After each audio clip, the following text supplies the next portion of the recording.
Get ready for the dictation on the count of 3, 2, 1, start.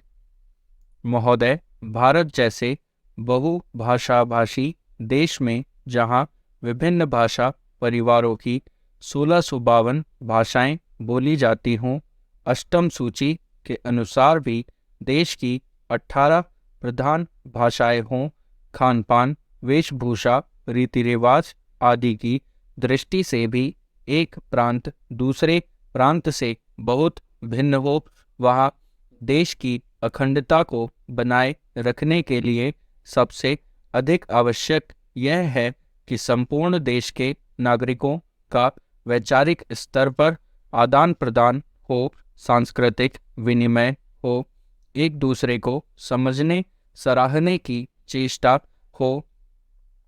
जहाँ संपूर्ण देश की भाषा एक हो, वहाँ तो शायद उस एक राष्ट्रभाषा से यह संभव भी हो सके, किंतु भारत जैसे विशाल तथा विभिन्न संस्कृतियों और विविध भाषाओं वाले देश में अनुवाद ही सबसे सशक्त माध्यम है, जो संपूर्ण देश को एक सूत्र में बांधे रखने में सहायक हो सकता है। द्विभाषिकता का महत्व भारत में प्राचीन काल से रहा है। आज भी भारतीय जनसंख्या के सांख्यिकीय आंकड़े यह बताते हैं कि भारत में द्विभाषियों का प्रतिशत काफ़ी ऊंचा है। कहने की आवश्यकता नहीं कि सभी भारतवासी सामान्यतः हिंदी व निकटवर्ती प्रांत की भाषा को दूसरी भाषा के रूप में प्रयोग करते हैं। अहिंदी भाषियों के मध्य हिंदी का प्रचार शिक्षा, व्यवसाय, जनसंचार, फिल्म आदि कई कारणों से हुआ है। द्विभाषिकता का महत्व रोजी रोटी तथा आत्मविकास या आत्मप्रचार से बढ़ता है। यह द्विभाषिकता अनुवाद की मूल भित्ति है। एक व्यक्ति अपने भावों व विचारों को दूसरे तक पहुंचा सके तथा दूसरे की बात स्वयं समझ सके, इसलिए वह 2 या अधिक भाषाएं सीखता है। यह व्यवहारिक सत्य है कि जो व्यक्ति जितनी अधिक भाषाएं जानता है वह उतना ही बहुज्ञ है, क्योंकि भाषा के सहारे उसका परिचय क्षेत्र तो बढ़ता ही है, वह विभिन्न भाषिक संस्कृतियों से भी परिचित होता है। देश चाहे भौगोलिक दृष्टि से छोटा हो या बड़ा, शक्तिशाली हो या निर्बल, धनी हो या निर्धन, संश्लिष्ट अंतर्राष्ट्रीय राजनीतिक स्थिति को समझने के लिए दूसरे देशों की साहित्यिक, दार्शनिक, वैज्ञानिक स्थिति को समझने तथा उनसे लाभ उठाने के लिए उसे अनुवाद का सहारा लेना पड़ता है। सभी विकसित देशों में इसलिए अनुवाद का बड़ा महत्व है। अनुवाद संबंधी बड़े बड़े संस्थान हैं तथा बड़े सुनियोजित ढंग से अनुवाद कार्य होता है। मैं आपको यूरोप के एक छोटे से देश बुल्गारिया का उदाहरण देता हूँ। बुल्गारिया की जनसंख्या 40 लाख है। बुल्गारिया में पर्यटकों की वर्ष भर भरमार रहती है और उसका विदेशी मुद्रा अर्जन का मुख्य स्रोत भी पर्यटन उद्योग ही है। विश्व के अनेक देशों के पर्यटक वहाँ आते हैं, जिनमें बल्गेरियन भाषा जानने वालों की संख्या नहीं के बराबर ही होती है। इन पर्यटकों की सुख सुविधा के लिए तथा उन्हें भाषा की कठिनाई न हो, इसलिए दुभाषियों की, जो यूरोप की विभिन्न भाषाएं जानते हों, आवश्यकता होती है।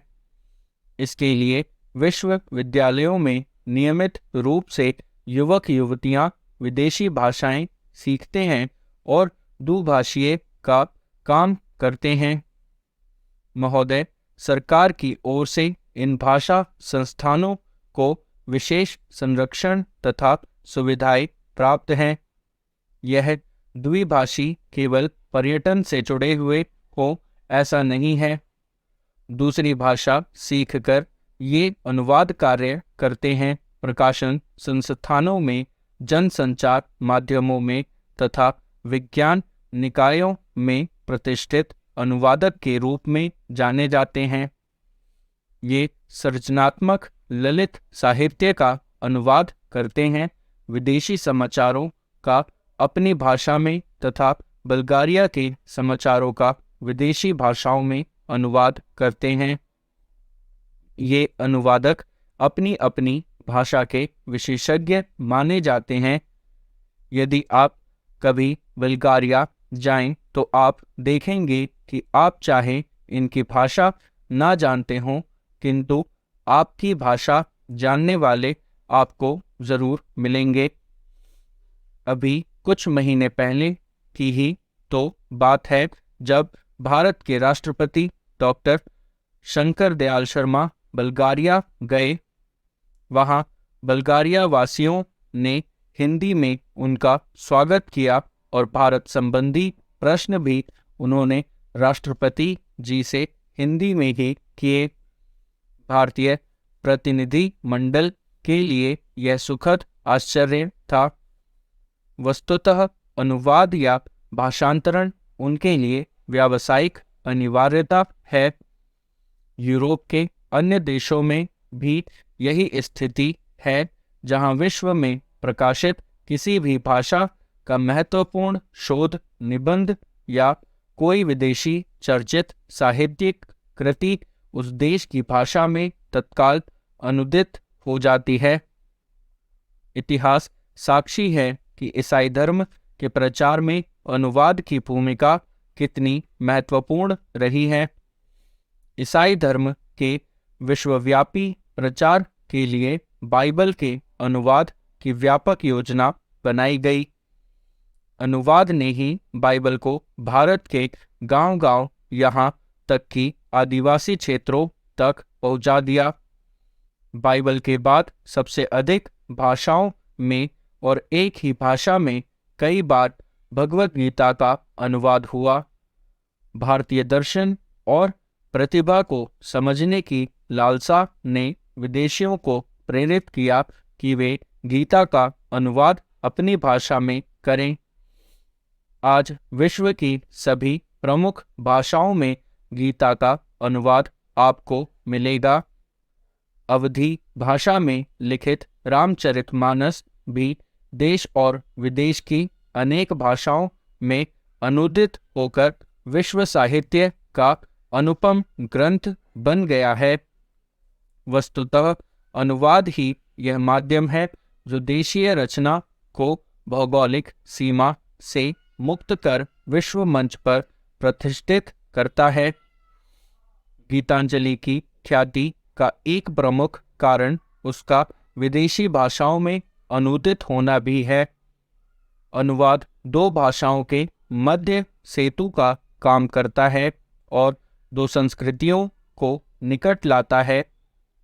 अनुवाद की नींव है दो भाषाओं का ज्ञान और उन भाषाओं पर व्याकरण और शैली की दृष्टि से ऐसा पूर्ण अधिकार कि अनुवादक एक भाषा, भाव व विचार राशि को दूसरी भाषा में पूर्णतः इस प्रकार रूपांतरित करे कि पाठक मूल रचना की संवेदना से भी परिचित हो सके तथा अनुवाद पढ़कर उसे मूल का सा आनंद भी मिल सके। यही लक्ष्य अनुवादक के लिए समस्या उत्पन्न करता है और इसी में उसके कौशल की पहचान भी होती है। स्रोत भाषा का ज्ञान अनुवादक के लिए इसलिए अपरिहार्य माना जाता है